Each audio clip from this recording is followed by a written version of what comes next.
ওয়া ইউআল্লিমুহুমুল হিকমা, তালিমে কিতাব, এটা ছিল 2 নম্বর কর্মসূচি।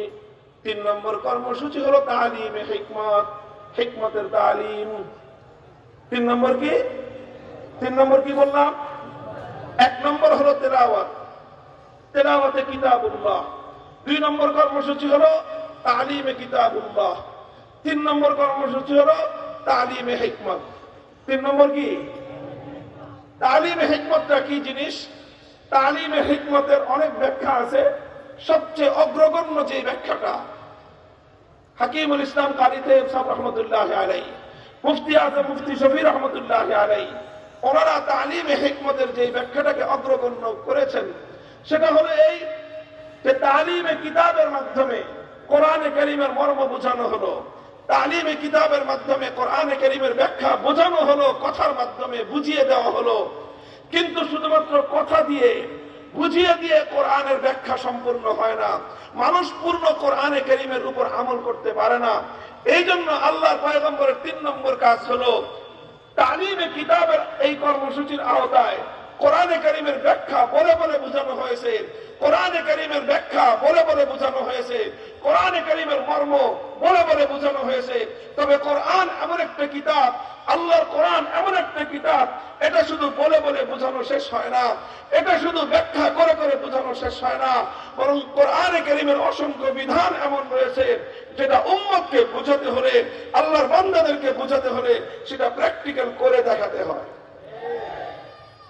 কি করতে হয়? প্র্যাকটিক্যাল করে দেখাতে হয়। যারা সাধারণ শিক্ষা ব্যবস্থায় পড়াশোনা করেছেন বা ওই ব্যবস্থা সম্পর্কে ধারণা রাখেন তারা জানেন যে বিজ্ঞান, বিশেষ করে বিজ্ঞানের সাবজেক্টের মধ্যে বিশেষ করে আপনার এই যে কেমিস্ট্রি, পদার্থ বিজ্ঞান, এই সাবজেক্টটা যেখানেই পড়ানো হয় সেটাকে প্র্যাকটিক্যাল বোঝানোর জন্য ল্যাবরেটরি থাকে।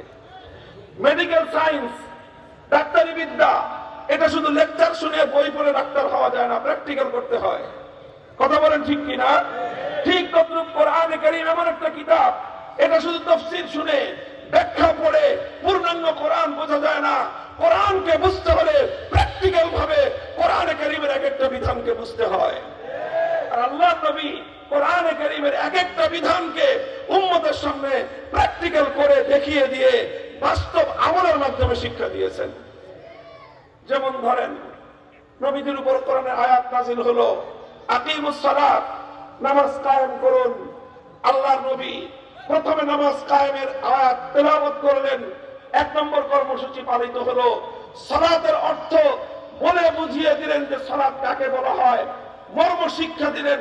2 নম্বর কর্মসূচি হলো, এরপর আল্লাহর নবীর দায়িত্ব শেষ হয় নাই যে শুধু মর্ম বুঝিয়ে দিলাম, ব্যাখ্যা করে দিলাম, এর মাধ্যমে নবী বলা দায়িত্ব শেষ হয় নাই, বরং 3 নম্বর কাজ আল্লাহ নবী যেটা করলেন সেটা হলো তিনি প্র্যাকটিক্যাল ভাবে নামাজ পড়লেন, উম্মতকে দেখালেন যে নামাজ কিভাবে পড়তে হয়। নামাজটা আল্লাহ নবী একদিন মিম্বরের উপর দাঁড়িয়ে 2 রাকাত নামাজ আদায় করলেন, আর পুরো উম্মতকে বললেন, সাল্লু কামা রাআইতুমুনি উসাল্লি।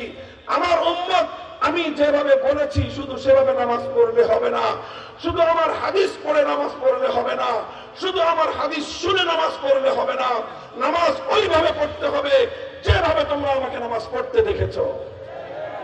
প্র্যাকটিক্যাল দেখে নবীদের কাছ থেকে নামাজ শিখতে হয়। এই কি যেটা বসে, একটু বসে নাই, বসো বসো বসো, অল্প সময়, অল্প সময় বসো। কাউকে উঠতে দিবেন না, মাঝখান দিকে বিশৃঙ্খলা করবেন না। আর 10 মিনিট কাউকে উঠতে দিবেন না, বসেন সবাই।